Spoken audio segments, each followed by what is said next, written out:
Welcome to quarantine cooking.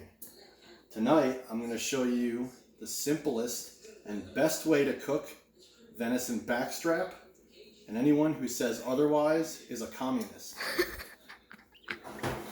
First, what you need is a hot pan with some olive oil, alright? Or you can use butter. But what I have here is some Greek olive oil from the olive grove, my buddy George, with some chili peppers that have been sitting in there. So we're going to spice it up a bit. We're going to let this oil get nice and hot. Jack's picking his nose, by the way. I'm scratching it, dang it. Alright, we're going to let this oil get nice and hot, and then I'm going to show you the next step. It's real simple.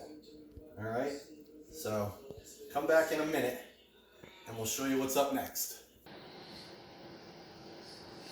Alright, now that we've got some hot oil going here, we get our garlic in there. Alright, I like to use a razor when I cut my garlic. The thinner it is, to get it almost translucent, it basically just melts in the pot. So we'll get all this garlic in here. And remember, any recipe that calls for any amount of garlic, you always double it. That's what I say, right? Remember that rule? Anyone that says otherwise is what, Jack? A communist. Communist. Exactly right. Alright, so we're going to let our garlic get brown. Alright? Alright. Come take a look at this. Then we got to get our onions in here. I like to add Vidalia, the sweet. Alright? Add them a little bit at a time. And we're going to let those brown. As soon as they get a little bit translucent, we're going to put our meat in. Is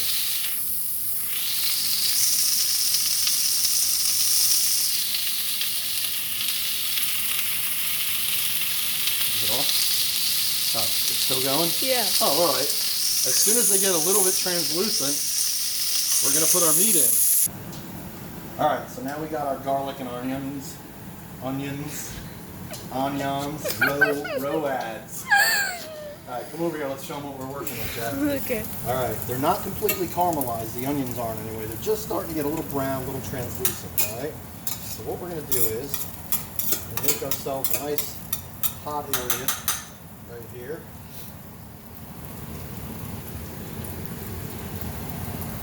Port, that's an important recipe, ingredient, the port. Gotta add the port.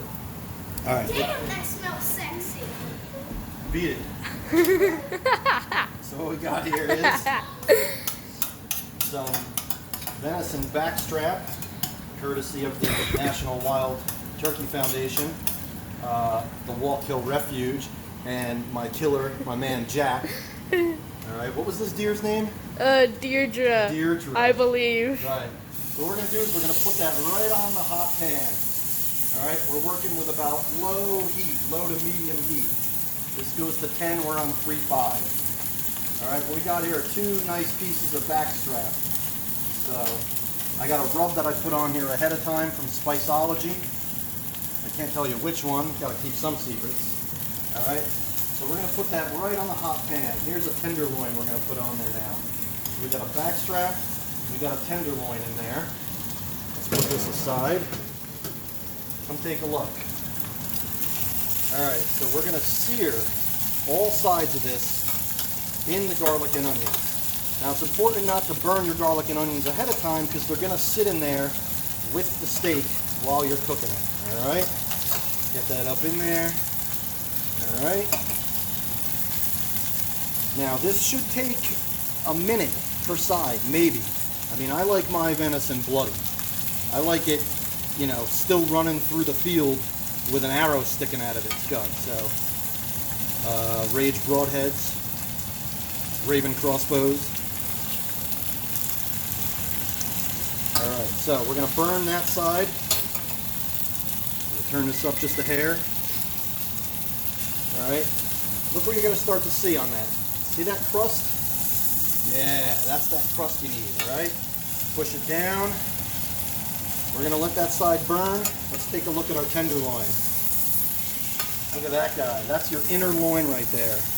Arguably the most tender cut of meat on a deer, alright? Let's let that burn a little more. We're gonna burn that side. All right. How's everyone doing out there in quarantine land? Anyone making anything like this? I don't see any cool videos like this, Brad Leone. Where's your venison backstrap, Brad Leone? All right. All right, so what I'm gonna do, I'm gonna flip this one over. On a thick piece like this, you could even get your edges, but you gotta push it down, all right?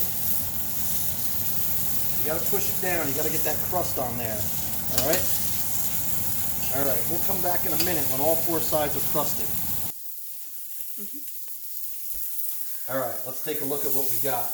Bring it over here, Jack. So we took our garlic and onions out because we didn't want to burn them. All right, now we've got a piece of meat that's crusted on all 4 sides. This guy is ready to go. Let's check him out. Let's back up over here. All right. You're going to see the inside, and I'm telling you, that is perfect. A little purple. Look at that. That would melt in your mouth. Want to try that, Jack? Sure. All right.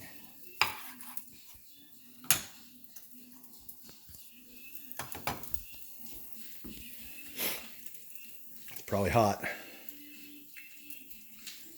Great. Oh, yeah? All right, so what we're going to do now, here, Jack, you could take over again. Yeah. So come take a look. We got these little burnt bits in here. This is an important step anytime you cook in a pot. Deglazing. You're going to deglaze this pot. A little bit of water. A little bit of Worcestershire sauce, all right? And then you could use whatever you want. You can use red wine. You know, I'm not going to make a video where I deglaze with red wine and then I pour it over my kid's dinner or anything like that, but Nice. nice, right? Yeah. So what we got here, though, can you see that? See what we got in there? What we have there is, move this over, back up a bit. We're going to pour that over a pan full of roasted potatoes with some turkey bacon on there, all right? When that's finished, we'll pour that over top. Your glazing makes an excellent gravy, all right? But in the meantime, I'm gonna get some more onions, garlic, and oil in the pan. We're gonna do the rest of this meat. But let's see how it is. According to Jack, it's good, but you know, we only trust him 98% of the time-ish. Oh my God. It's great. Oh my God. Great, right? All right, so that's cooking in quarantine. I'm gonna get my potatoes out, cook the rest of my steak. Oh man, keep in touch with yourself.